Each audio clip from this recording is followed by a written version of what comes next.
I'm Asta Campbell. I'm the Director of Clinician Experience here at Sanford, and this is my Blue Chair story. In the early 2000s, John had gastric bypass. At that time, before he had gastric bypass, his addiction was eating. After he had gastric bypass, when his addiction could no longer be food, his addiction then transferred to alcohol. That's when his drinking became worse. It spiraled. I was working at AmeriCare at the time, now Sanford. He owned his own company. And our kids were 6 and 8. At night, I would come home and he would be passed out on the couch, or we would be with friends and he would drink so much that, he would not be able to talk, or, we'd get home and he'd pass out. He'd pick fights with me, but nobody ever knew. You don't realize the toll it has on you, but you'll do anything to protect them and then protect the image of your marriage and your family. I would say when he was in active addiction, I was anxious all the time. I'm an anxious person by nature, but it was worse. I was anxious about money. I was anxious about my children. You don't want to believe it, so you put yourself in a state of denial. So that happened for many years. My kids don't remember it, but I could tell you many stories that still impact me to this day. The day I called John due to an issue with their bank account, I gave him an ultimatum. That ultimatum was, you either seek treatment or I take the kids and leave. The next day, he went in for his evaluation. I remember getting that phone call. At the time, I was on my way to a off-site leader meeting, and he said, you need to come get me. I had my evaluation, but because I drank last night, it's still in my system, and so I can't drive. And me, being the cover-up person that I am, accepted it for what it's worth. The truth was, he had been drinking that morning and was drunk during his evaluation.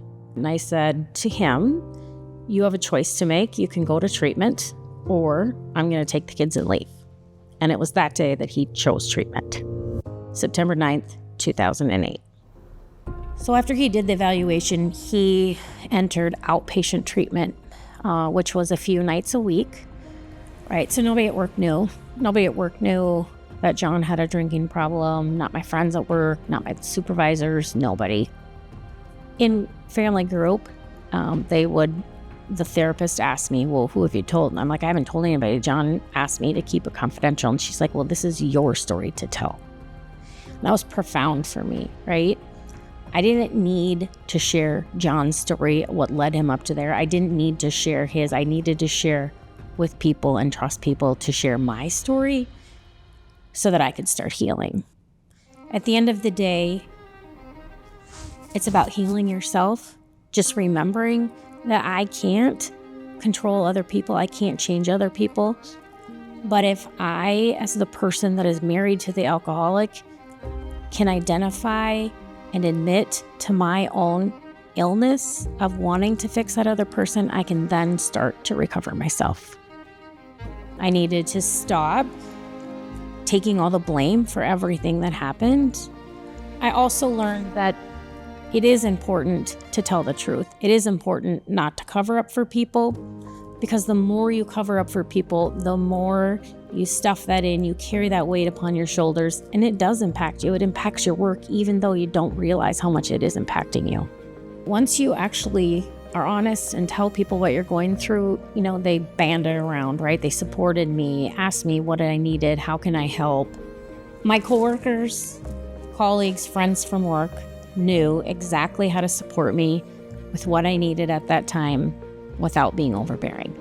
That felt like a huge relief to me, and that I didn't have to carry that burden. I didn't have to carry those secrets. I didn't have to put on this facade and pretend for 8 hours a day that my home life was perfect. Many years later, early one morning at work, I was walking by a conference room, and I saw 2 of my colleagues and friends in a conference room, and I said, hey, what are you guys doing here so early? And they said, we're about to present about the SUDS clinic to leaders. And I said, the what? And they said, the Substance Use Disorder Clinic. And I got super excited, and I said, oh my gosh, John's looking for a new job, right? They both knew John. They both knew his story from me. And they said, oh my gosh, he has to apply. So that night I went home. I told him all about it and said, you need to apply for this job. This is perfect for you. In John's daily work, he will receive referrals from other physicians, either in the clinic or the hospital.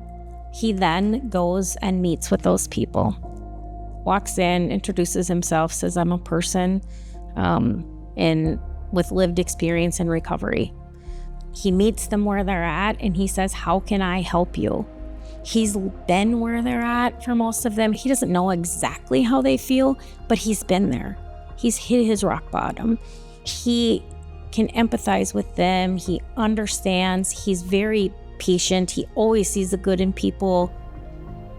So it's amazing coming to work and talking to people and hearing, oh my gosh, your husband is so great. He's so great with patients. He's so great with colleagues. He's such a great person. It's actually nauseating sometimes. My joke is you should have to live with him. But I'm really proud of him. I'm proud of what he's accomplished. I am so proud to work for a company, a healthcare institute that does see the whole patient and treats the whole patient.